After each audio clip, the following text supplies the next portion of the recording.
Bonsoir et bienvenue sur NTD Actualité. L'Union européenne est sur le point de présenter sa proposition de réforme du marché européen de l'électricité. L'une des principales priorités sera la croissance des énergies renouvelables en Europe, mais certains experts s'inquiètent de ce que cela signifie pour la production d'électricité, car les énergies renouvelables ne parviennent pas à fournir une énergie en continu. Un reportage signé David Vives de NTD. La Commission européenne prévoit de présenter de nouvelles règles pour la réforme du marché de l'électricité de l'UE à la mi-mars. Elle affirme que le marché de l'électricité ne répond plus aux besoins et qu'il doit être adapté à ce qu'elle appelle les nouvelles réalités des énergies renouvelables dominantes. L'exécutif de l'UE vise également à permettre aux entreprises d'accéder plus rapidement au financement afin de faciliter l'accélération de la décarbonation de l'industrie. Selon le directeur du think tank économique Jean-Philippe Delsol, la production d'énergie verte ne représente encore qu'une faible part du mix énergétique en Europe. On sait que l'énergie éolienne, par exemple, produit entre 20 et 30% du temps, et de manière aléatoire. On ne sait pas quand elle va produire. Ce qui, évidemment, n'est pas très important, quand cette énergie éolienne ou solaire est marginale sur le marché, autour de 2, 3, 5%. L'électricité verte ne pouvant être stockée correctement, lorsque les éoliennes ou les panneaux solaires ne produisent pas, d'autres sources doivent intervenir pour compenser la demande. Quand ces énergies non renouvelables ne sont que marginales, pas de problème, sauf que toute la politique européenne a consisté à faire monter en puissance ces énergies renouvelables qui aujourd'hui, selon les pays, peuvent représenter 10, 15, 20, 25%, 30% de la fourniture électrique et 20 ou 30% de votre fourniture d'électricité est intermittente et aléatoire. Eh bien, ça déstabilise l'entier du marché de fourniture électrique, car au fond, ça soumet les autres productions électriques aux aléas de la production non renouvelable de l'énergie non carbonée. Donc en fait, quand elles produisent ce qui est occasionnel, elles ont une priorité de vente et donc, c'est cet ensemble de priorités de vente, d'aléas et d'intermittences qui déstabilise complètement le marché. Ainsi, si l'on compte sur les énergies renouvelables, il faut trouver d'autres sources pour compenser. Selon Delsol, l'UE a décidé de privilégier la production d'électricité à partir de sources renouvelables par rapport à toute autre source, ce qui a contribué à perturber le marché et à le rendre instable.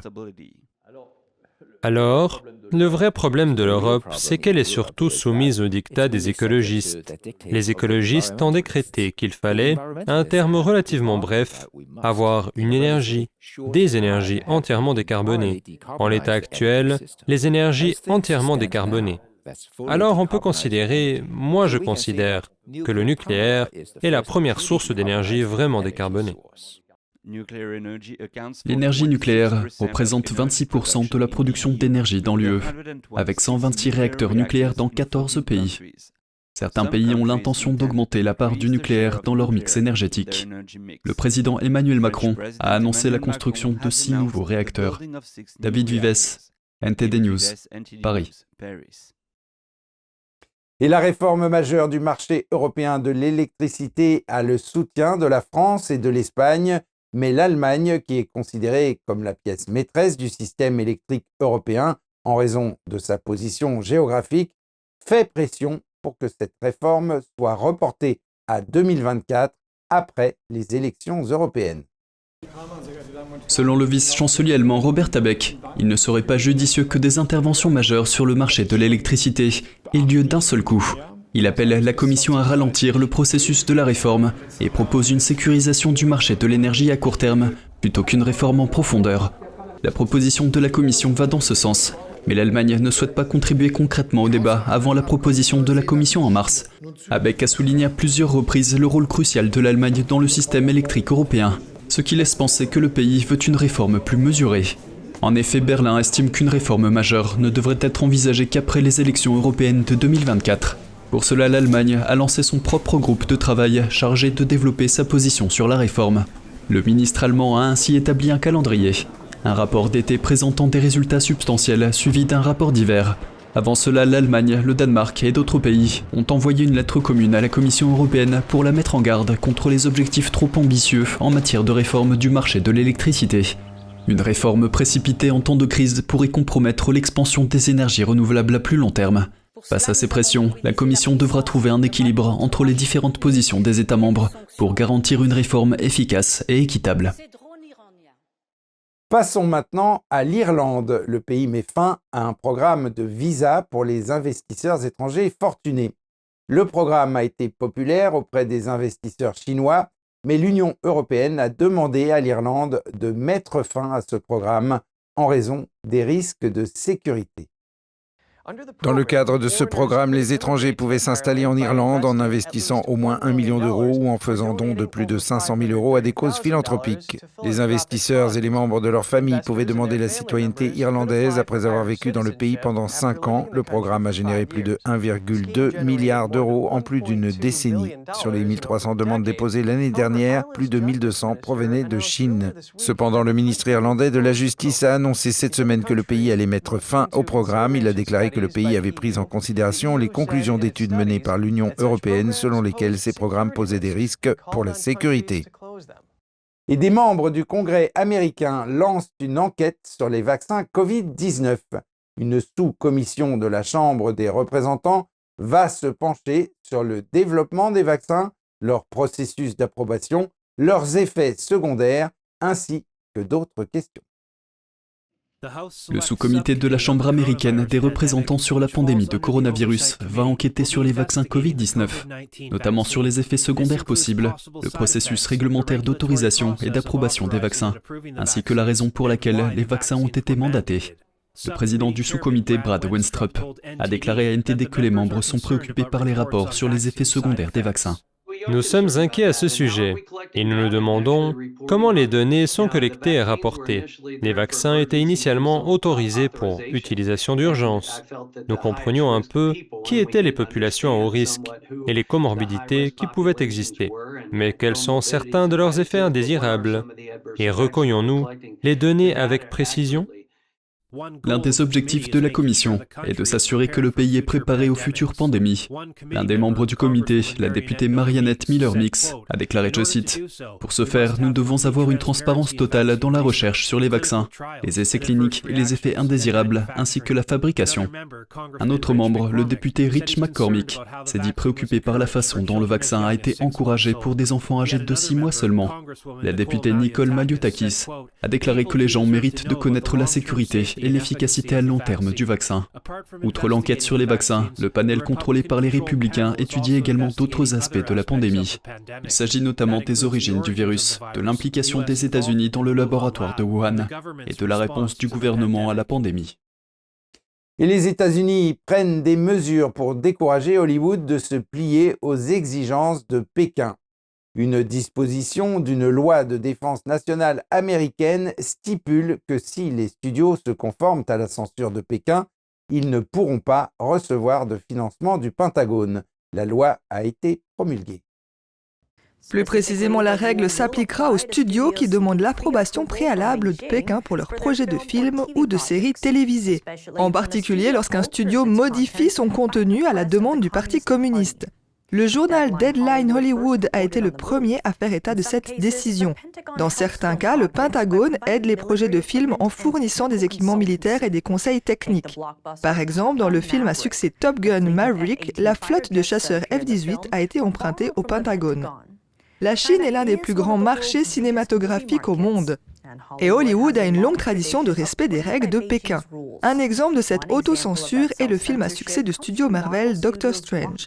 Le film a invité l'actrice britannique caucasienne Tilda Swinton à jouer un personnage tibétain au lieu de confier ce rôle à une actrice tibétaine. Cette décision s'explique par la crainte de perdre l'accès au marché chinois, le Tibet étant l'un des sujets les plus sensibles pour Pékin.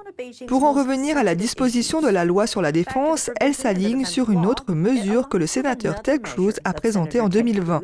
S'adressant au projet Chine, Cruz a déclaré que les termes de la loi sont conçus pour contrer les efforts de la Chine qui visent à contrôler ce que les Américains entendent, voient et finalement pensent. Il a ajouté qu'en vertu de cette loi, les studios qui veulent travailler avec le gouvernement américain pour des emplacements ou des ressources militaires devront tenir Pékin à l'écart du plateau et de la salle de montage. Et toujours à propos de l'influence de la Chine, Pékin a orchestré une vaste campagne d'ingérence dans les élections fédérales canadiennes de décembre 2021. C'est ce qui ressort du document Top Secret du Service canadien du renseignement de sécurité, ou SCRS. Ces documents hautement confidentiels ont été consultés par le Globe and Mail.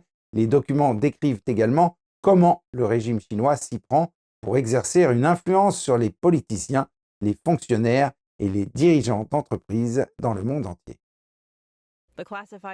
Les documents classifiés exposent les deux principaux objectifs de la Chine pour influencer la politique canadienne en 2021, assurer la défaite de certains candidats conservateurs et assurer la victoire d'un gouvernement libéral minoritaire.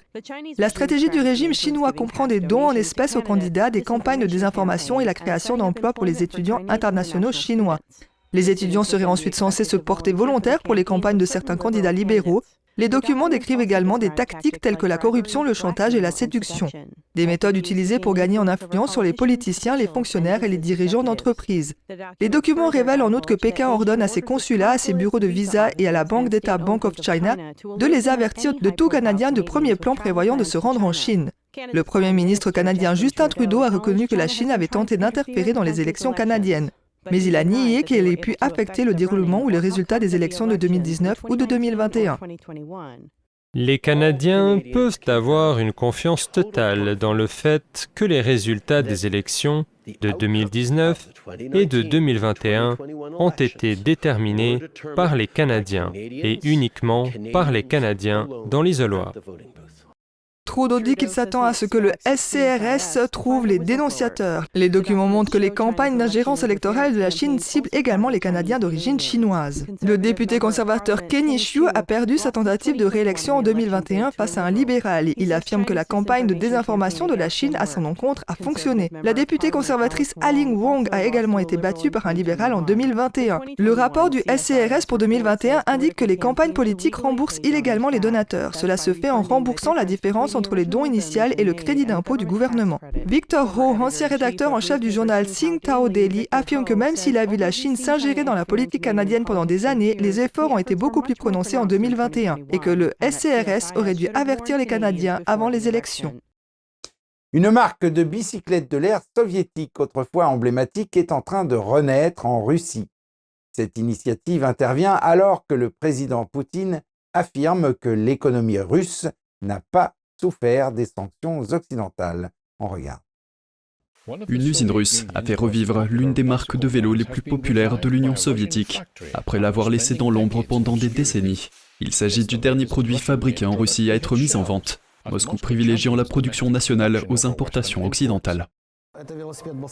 Ce modèle de vélo était le plus populaire en Union soviétique. Il se vendait au prix plutôt important de 98 roubles. C'était l'un des vélos les plus chers. Tout le monde ne pouvait pas se le permettre. Mais c'était le rêve de tout le monde d'en avoir un. Le vélo Kama est devenu populaire dans les années 1970 et 1980 pour sa conception pliable et son cadre rouge distinctif. Il était à l'origine produit en série par une usine soviétique d'État dans la ville russe de Perm, mais il est tombé en désuétude après l'effondrement de l'Union soviétique en 1991. Malgré le fait que de nouvelles générations ont grandi depuis que les premières personnes ont roulé sur ce vélo, notre entreprise, Forward Bicycle Factory, a décidé de reprendre la production de Kama, parce que nous sommes à Perm et que c'est l'ancêtre de cette grande usine de vélos. Le nouveau modèle coûtera environ 10 000 roubles, soit à peu près 125 €, et sera fabriqué à partir de pièces provenant de Russie et de l'étranger. Cependant, la production d'un vélo de fabrication russe comme le Kama est devenue plus difficile en raison des sanctions. Nous produisons de nombreux modèles de vélos, plus de 300. Pour les autres modèles, les sanctions nous ont beaucoup affectés. Nous sommes maintenant privés de composants en provenance du Japon, de Taïwan, de la République tchèque, de la France, que nous utilisons dans notre production. Pour ce qui est du Kama, nous n'avions pas de peinture pour elle. Nous utilisions de la peinture finlandaise et maintenant, nous devons passer à une autre, une peinture similaire. Les sanctions occidentales dues à l'invasion de l'Ukraine par la Russie et l'exode des entreprises étrangères qui s'en est suivi ont obligé Moscou à mettre fin à sa dépendance aux importations et à développer ses propres marques et produits. Et une association de protection de l'enfance au Royaume-Uni demande que le projet de loi sur la sécurité en ligne soit renforcé. En effet, les rapports de criminalité montrent que les pédophiles utilisent des casques de réalité virtuelle pour visionner des images d'abus d'enfants. L'organisation caritative NSPCC a obtenu des données sur les crimes liés aux images d'abus d'enfants auprès des forces de police d'Angleterre et du Pays de Galles. La police a enregistré plus de 30 000 délits impliquant des images obscènes d'enfants en 2021 et 2022, soit le nombre le plus élevé jamais enregistré. Les plateformes de réseaux sociaux ou de jeux ont été mentionnées dans près d'un tiers des cas, dont la moitié environ concernait Snapchat. La réalité virtuelle a été mentionnée 8 fois par les forces de police dans les rapports de criminalité. L'association souhaite que des modifications soient apportées au projet de loi sur la sécurité en ligne afin que les responsables des plateformes de réseaux sociaux soient tenus pénalement responsables si des enfants sont exposés à des abus évitables. Et une découverte astronomique étonnante. Les scientifiques ont découvert ce qui semble être des galaxies massives datant de l'époque qui a suivi le Big Bang. Ces pointes de lumière pixelisées pourraient être aussi galaxies géantes. Chacune d'entre elles semble peser des milliards de fois plus que le Soleil. L'une d'entre elles serait 30 fois plus petite que la Voie lactée, mais contient autant d'étoiles. Leur maturité suggère que l'univers primitif avait peut-être une voie stellaire express pour produire de grandes galaxies. Les astronomes ont d'abord douté de la véracité de cette découverte, car il semblait peu probable que des galaxies aussi matures aient pu exister à une époque aussi primitive. C'était assez surprenant car certaines de ces galaxies étaient distantes de 13 milliards d'années-lumière et puis il y avait 100 milliards de masses solaires d'étoiles. Cela signifie donc que nous observons ces galaxies très peu de temps après le Big Bang, soit 600 millions d'années seulement après le Big Bang. Je sais que cela semble beaucoup, 600 millions d'années, mais notre univers a 13,8 milliards d'années. Nous observons donc l'univers naissant alors qu'il n'avait que 5% de son âge actuel.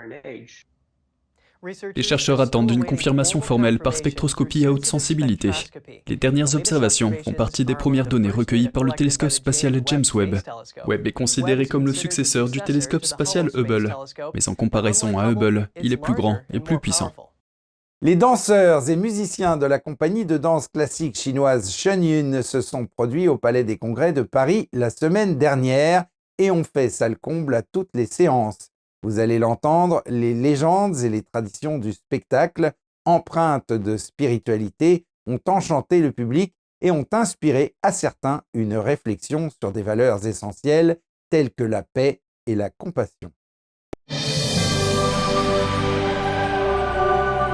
Ce spectacle était absolument merveilleux, c'est une féerie de couleurs, c'est aussi une plongée dans l'histoire de la Chine, millénaire, et on est transporté du début jusqu'à la fin. Le niveau exceptionnel, on sent la grande préparation des artistes, un travail de tous les instants, un travail de précision et en même temps beaucoup d'émotions qui se dégagent de leur mouvement et de leur harmonie. C'est un très haut niveau. C'est magnifique. Beaucoup de joie. C'est joyeux, il y a beaucoup d'ouverture vers le beau, vers la nature. C'est très joyeux. C'est féerique. Le spectacle est vraiment très bien. J'ai été impressionné par les effets sur l'écran. Quand les performeurs sortent en dessous de l'écran et ils apparaissent comme ça, c'est vraiment très impressionnant. Ouais. Le spectacle, c'est fabuleux, il n'y a pas d'autre mot à dire. C'est international, c'est rempli de couleurs, de culture, de douceur, plein de messages aussi sur la vie de nos ancêtres et la vie d'aujourd'hui. Et puis c'est rempli d'artistes vraiment avec un potentiel énorme. Voilà, c'est magnifique. Beaucoup de compassion, comme on disait, beaucoup d'émotions à la fois tristes, à la fois gaies, des choses très fortes qui nous sont utiles pour tous les jours et qui nous permettent de réfléchir un petit peu sur notre sens à la vie. La scène où on voit le grand soleil tout doré avec toutes ces danseuses autour et le divin qui est là, et ça c'est magnifique. On sent que c'est très actuel en fait et qu'on a besoin dans ce monde où tout le monde est perdu dans son smartphone, dans l'individualité, de retrouver la communion humaine et puis le fait d'aller à la fois au fond de soi pour aller plus haut, plus vers le divin. Donc oui, c'était extraordinaire. Et surtout, c'est un appel à la paix et au respect des valeurs universitaires. La compassion, l'amour de son prochain, le pardon aussi. Tout ça, sans ça, on ne pourra pas vivre ensemble, quoi. Mais j'ai senti une émotion intérieure très forte. pense qu'il envoie des messages importants parce qu'on est dans un monde de l'immédiateté, dans un monde du matériel, dans un monde, voilà, on est beaucoup connecté. Et là, il envoie un message justement de paix, de calme, de regard vers les autres, de sérénité. Et voilà, ça fait un beau contrepoids, un beau contrepoint à ce qui se passe beaucoup dans notre monde. Voilà, donc il faut être dans notre monde et ne pas le refuser. Puis en même temps, c'est beau d'être connecté ainsi vers l'intérieur de soi et vers l'unité humaine. C'est une mission très importante et aujourd'hui, dans le contexte dans lequel on vit, je pense que ça a tout son sens.